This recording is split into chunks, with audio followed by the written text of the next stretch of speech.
Welcome to the listening section of the TOEFL mock test, brought to you by Spinta. This section measures your ability to understand conversations and lectures in English. In this section, you will listen to several conversations and academic lectures. Each conversation and lecture is followed by a number of questions. You will hear each conversation or lecture only one time. You may take notes while you listen. You may use your notes to help you answer the questions. Some of the questions will replay part of the audio for you. Answer the questions based on what is stated or implied by the speakers.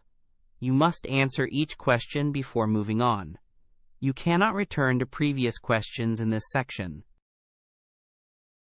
Good morning. Today I want to talk about permafrost thaw and how it creates climate feedbacks that could accelerate global warming. This is a topic that combines field observations, laboratory analysis, and climate modeling, and it has real implications for policy and adaptation. Permafrost is ground that has remained frozen for at least 2 consecutive years. It stores organic matter that accumulated over thousands of years. When permafrost thaws, microbes decompose that organic matter and produce greenhouse gases such as carbon dioxide and methane. These gases trap heat and can lead to further warming, which in turn causes more thaw. That is a classic positive feedback loop.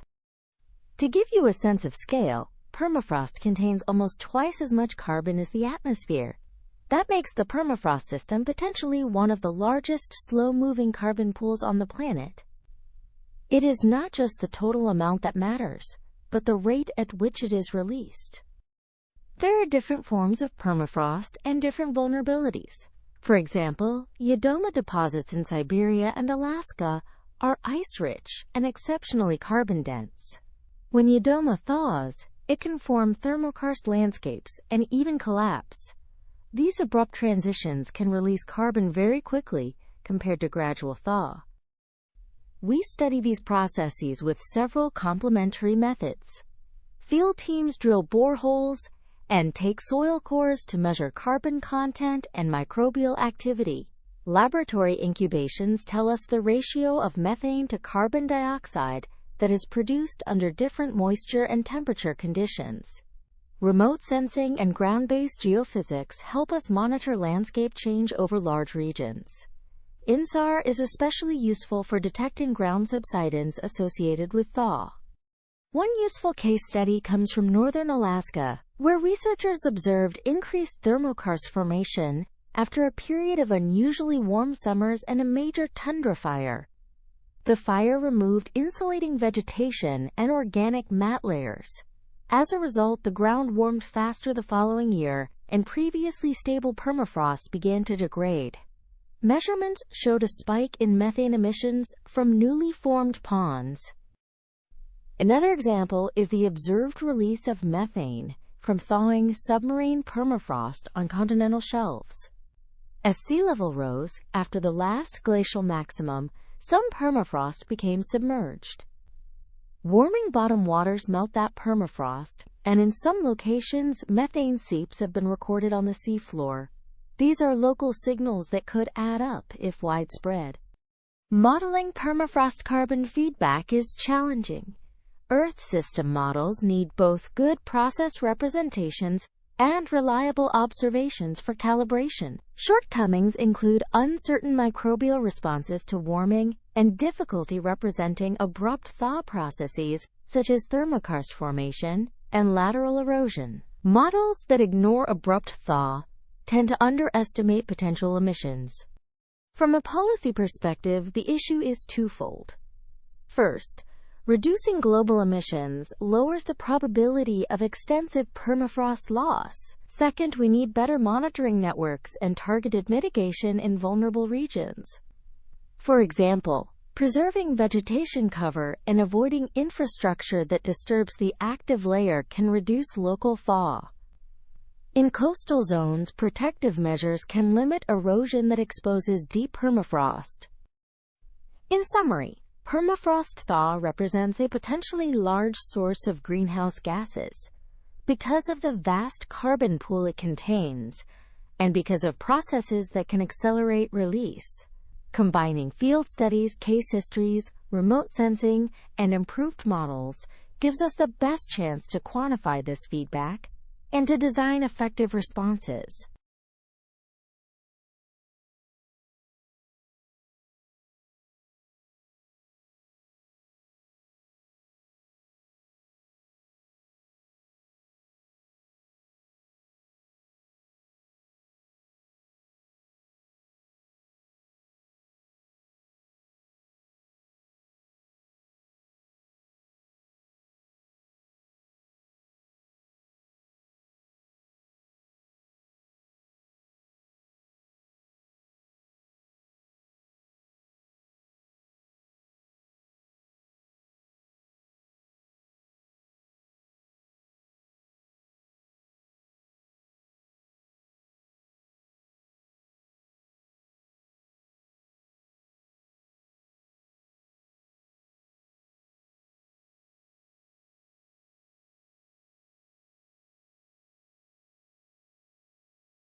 Listen again to part of a lecture, then answer the question. Permafrost contains almost twice as much carbon as the atmosphere.